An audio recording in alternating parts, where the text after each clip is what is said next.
There's this invisible force at work all around us, and it's stealing something from you, from me, from all of us. And it's not what you think. It isn't your money or even your data. It's something far more fundamental. It's your focus, your very ability to think deeply, to concentrate, to just be present in your own life. And this is the story of how they took it. 3 minutes. That's it. That is the average time, according to the research, that an office worker can actually focus on one single task. Just 3 minutes. Then, poof, they're interrupted or they distract themselves. I mean, just let that sink in for a second. This isn't just a feeling, like, oh, I'm so distracted today. No, this is a cold, hard, measured reality. And this quote from Johann Hari, well, it's really the key to this whole thing. See, we've all been trained to blame ourselves, right? We think, I just don't have enough willpower, or I need more discipline. But what if that's not the real story? What if our attention hasn't just collapsed on its own? What if it has been deliberately, systematically stolen from us by powerful forces outside of our control? That's the chilling premise we're going to investigate. Okay, so to really get a grip on what's happening, we have to start with a proper diagnosis. Because what we're looking at here, it isn't just a bunch of individual problems. It's a full-blown social crisis, a genuine epidemic of fractured attention, and it is sweeping across the entire globe. And the data, the hard data, just backs this up completely. I mean, look at this. College students in the US, they can focus on one task for, get this, 65 seconds. And office workers, like we just said, they only last about 3 minutes. This isn't just one group of people. This is a measurable collapse of our ability to pay attention, and it's happening to everyone. And here's the thing. This is so much bigger than just not getting your work done on time. Think about it. As a society, how are we supposed to solve huge, complex problems? I'm talking about things like climate change, if none of us can focus long enough to even understand the issue. And what about democracy? How can a democracy possibly function if its citizens can't pay attention long enough to sort fact from fiction or hold their leaders accountable? The stakes, they are absolutely massive. So that brings us to the heist. If our focus has been stolen, then there have to be thieves, right? And I'll tell you right now, this was no accident. This is a meticulously engineered operation, a crime designed for one purpose: to hijack your mind for profit. So to understand exactly how this heist works, we have to start with a pretty basic question, one we probably all wondered about. Is multitasking actually a real thing? Can you really do two things at once? Well, the answer from neuroscience is clear, and it's a hard no. You see, what we think of as multitasking is actually just rapid task switching. Your brain is just jumping back and forth really, really fast. And every single time you switch, every single time you pay a price. It's called the switch cost effect. Your brain isn't doing two things at once. It's frantically rebooting itself. Okay, now I'm on the report. Now I'm on the email. Now back to the report. And that frantic switching, it comes with a serious cost. So what are these costs? Well, first, you get slower. You're just not as efficient. Second, you make more mistakes. Your brain is so busy just trying to keep up that errors start creeping in. Third, your creativity just tanks. It needs deep, uninterrupted time, and you're starving it. And finally, your memory suffers, because all your mental energy is being burned just juggling the damn tasks. What this does is it pushes us into a state of constant fragmentation. And that is the exact opposite of what's called flow. You know that amazing feeling when you're so deep into something that the rest of the world just disappears? That's flow.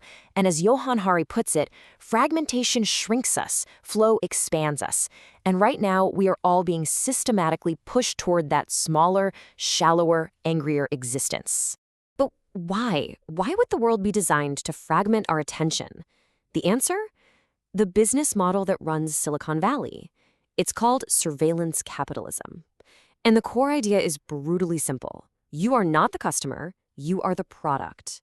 Your attention, your eyeballs, that is what's being harvested, packaged up, and sold to the highest bidder. And their goal? To manipulate what you do next. And hey, don't just take my word for it. Let's hear it from one of the guys who actually built this system, Asa Raskin.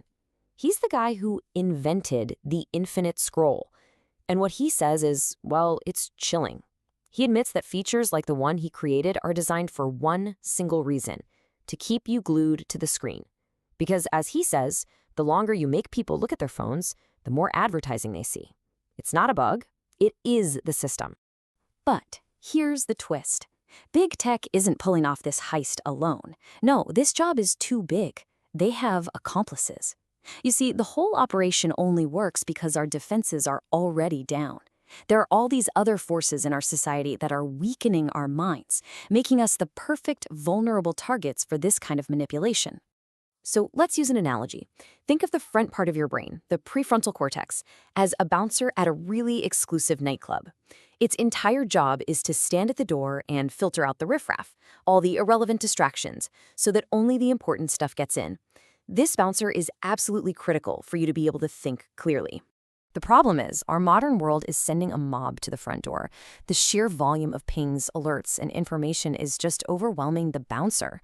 The ropes are breaking, the filters are failing, and all the distractions are flooding right in. And who are these accomplices, this overload crew? Well, first, you've got chronic stress. It puts your brain on constant high alert, making you jump at every single notification. Then there's sleep deprivation, which literally clogs your brain with toxins and makes it harder to think. Our diets, full of processed foods, cause these crazy energy spikes and crashes that leave us with brain fog. Each one of these things is like another guy jumping the bouncer, weakening our defenses and leaving our minds wide open for the heist. Okay, so the diagnosis is pretty grim. I get it. But this is not a eulogy. This is not where we give up. This is a call to action. It's time to start talking about the rebellion, about how we fight back and take back what is ours. And the first thing we have to understand is this. Telling someone to just try to focus harder in this world, it's useless. It's what Johann Hari calls cruel optimism. You can't fight a massive systemic assault with just your own individual willpower. It's not going to work.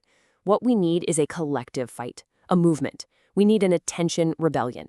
So what does an attention rebellion actually demand? Well, it starts with 3 huge systemic changes. Number 1, we have to ban the business model of surveillance capitalism, period. Number 2, we need to fight this culture of constant exhaustion by moving to a 4-day work week because rested people can actually think. And number 3, we need to let our kids play freely, unstructured, so they can develop their own ability to focus naturally. Because if we don't do this, if we don't change course, the future starts to look pretty dark.